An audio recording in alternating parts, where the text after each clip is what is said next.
Hello there. I thought that I would make another transition sort of update video. I'm now 2.5 months on tea, and the only other video I've made like this so far, I actually only included updates for a week on tea. So even though regular viewers have noticed some things and I've posted here and there, like on Tumblr, I haven't actually sort of gone through a laundry list of all of the changes I've experienced the first 2.5 months on tea, so I thought I would do a little bit of that today. Filming this in a different location because it's my second channel and I can do whatever the fuck I want, including not censor myself on saying fuck. No, it's super, super hot in New York City and we only have air conditioning in the living room. My bedroom is like an inner ring of hell right now, so I'm doing this video in the living room by the AC. First, some common questions about testosterone that I've been getting. A lot of my friends keep asking me if I can drink alcohol. Yes I can. If I couldn't drink it, that would suck. It would not be a deal breaker, but it would be sad because I love good beers and good cocktails. And the reason it would totally suck is because, as other people have asked, I am on tea for the rest of my life. Now, I could go off it at any point if I wanted to, if I felt like I got enough changes or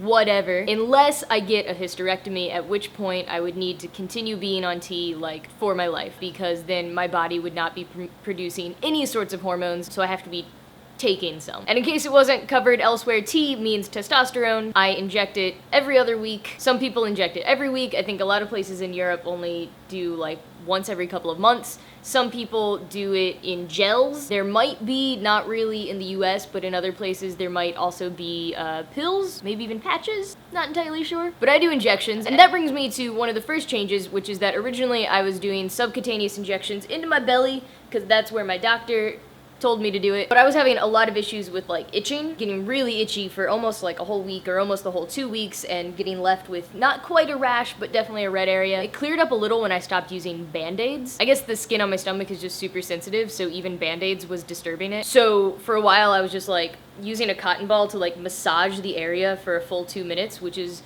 what other people who do subcutaneous injections to their stomach recommend, is that massaging to really increase absorption, but also to avoid any irritation afterwards. And that helped a little bit, but still not enough. So I went to my doctor this morning, and he says that I should try out doing the subcutaneous injections like into the fat on the back of my hip, kind of my butt area. And if that is still irritating me, then I probably will have to switch to intramuscular injections, which are with a much bigger needle. And that's actually what most people do from what I've found. The subcutaneous is kind of a new, not quite tested as much version, but way less painless. So if you can do subcutaneous, do it. Also, my doctor is very helpful at like helping you know where to inject. So if this is relevant to anyone, if you're doing it in your stomach, what he says is basically you should find your earlobes and then just make a line down, and then that's where you would safely inject. So it's like at your belly button, but over as much as your earlobe. And if you're doing it into like your back fat, then you find your hip bone, that bone that like sticks out right there,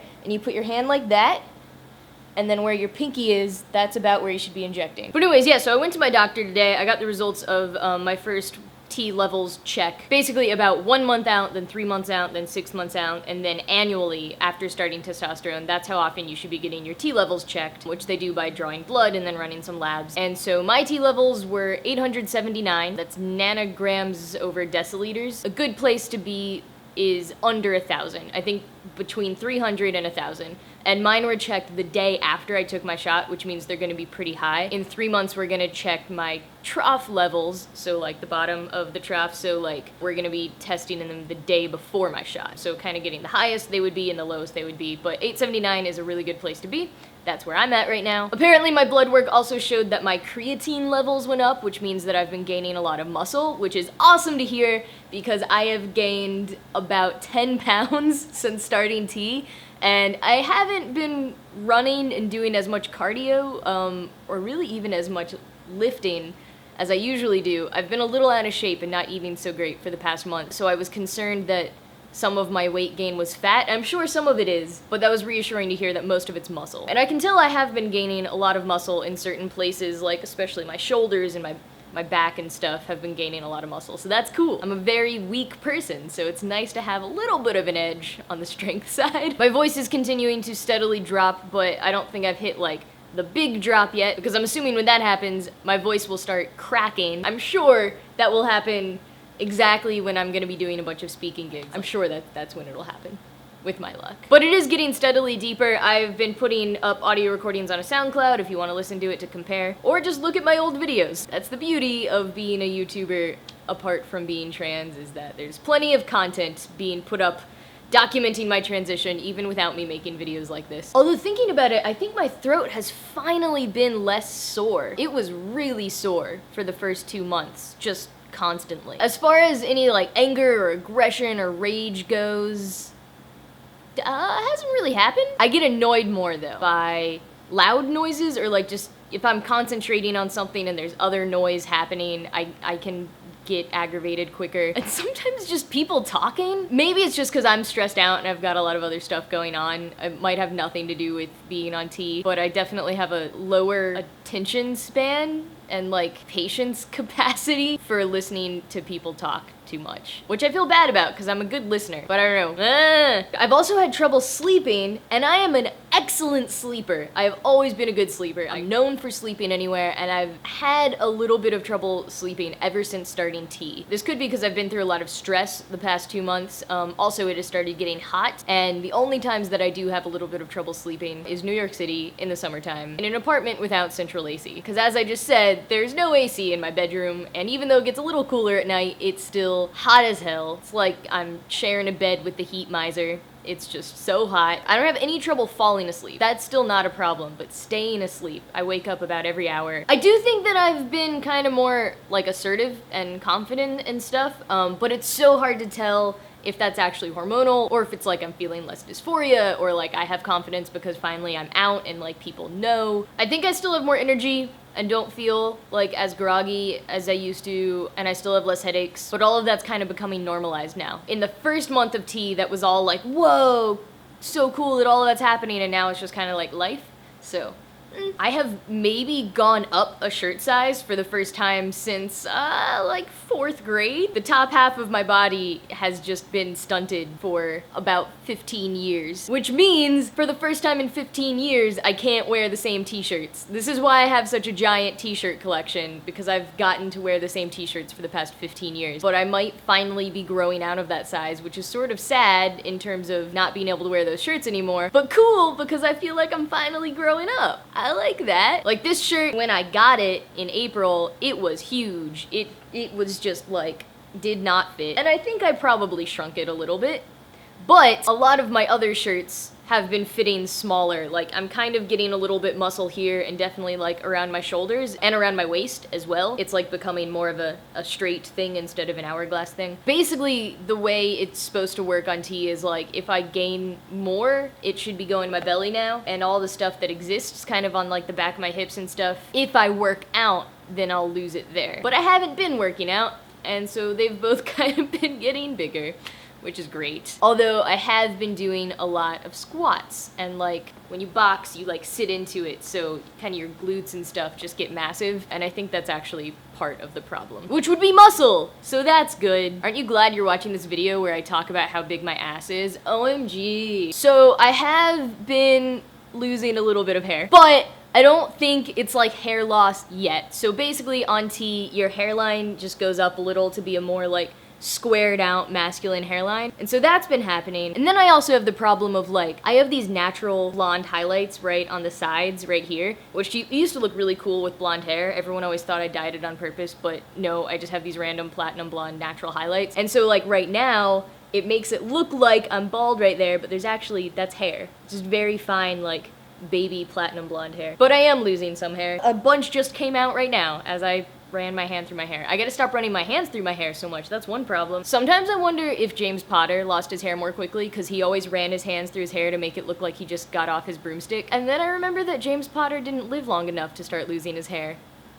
And I feel sad and old. The way I am figuring it with losing my hair, which I really, really don't want to do. I like my hair, and I would like to have my hair as an openly male person for like more than a few months, ideally more than a few years. But here's what I figure. So my brother is he has receding hair going on like right here a bit. He is 2.5 years older than me. However, he started puberty at 8 and I started puberty at 13, so that's like 5-year difference. So like if he started losing his hair around 26-ish, then like theoretically, I have until about 31. This is my hope. Also, our dad still has a full head of hair. I'm pretty sure. I haven't seen him in a while. He started going gray in maybe his 40s. Some people say that it comes from your mom's side. That myth has kind of been debunked. It's much more complicated than that. I do a lot of research on it in hopes of avoiding it however I can. There are like pills you can take. Finasteride is a very common one. However, that has DHT inhibitors. DHT is responsible for things like facial hair growth and a lot of parts of T that people like. So a lot of transmasculine people do not like to go on finasteride because it kind of counteracts certain parts of T. However, some people, as I may choose, is like once I have enough changes that I like on T, then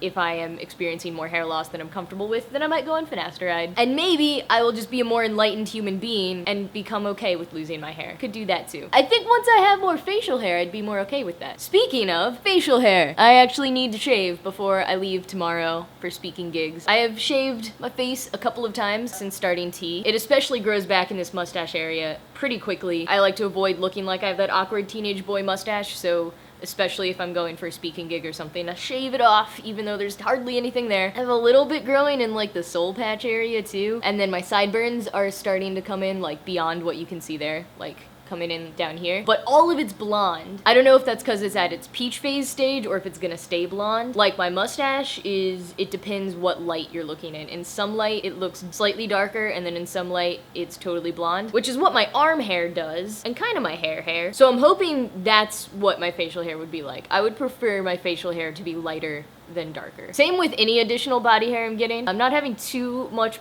body hair growth yet, which is awesome actually. I want more body hair just to feel more masculine, whatever. But my dad and brother both kind of look like the late Robin Williams and or gorillas. I do not want that much body hair. I really don't. I will just look like a hobbit because I'm so small and squat. So I'm hoping that I kind of take after some of my other family members and don't have that much and that it all stays light. That would be my ideal. I'm holding out. So far that's happening, but I'm at very early stages. A couple of people have been noting in videos that it looks like my face shape is changing, so I thought I would put a comparison photo here. Obviously, it's not the most scientific. The lighting was kind of different. My haircut is different. The angle was a little different, but you can kind of see my jawline squaring out a bit more, and you can see where I'm sort of bulking up on my shoulders. My collarbones aren't sticking out as much anymore. You can also see really great in this picture how acne has definitely been increasing. Again, not too bad yet. I have a very strict skincare regimen. I'm also getting a little bit on like my back and my chest, but I don't care about that too much because no one sees that. Till I get top surgery, I don't care. Oh, and the other thing, my veins everywhere are showing a lot more. Basically on my forearms and my hands and my feet, I think. They always like stuck out a little, but now they're definitely sticking out a lot. Oh, I think that's about all for now. That was a lot, but that's basically what I've observed. 2.5 months on T so far. Just going well, enjoying it all. I still don't really pass too much. I did get mistaken for my friend's son the other day, which was funny. I think it all kind of depends, like, if people are seeing my whole body, or if I'm talking, or what I'm wearing. I don't know, there's a lot of factors that go into whether or not I'm passing. I think I also pass more if I'm with guys. If I'm with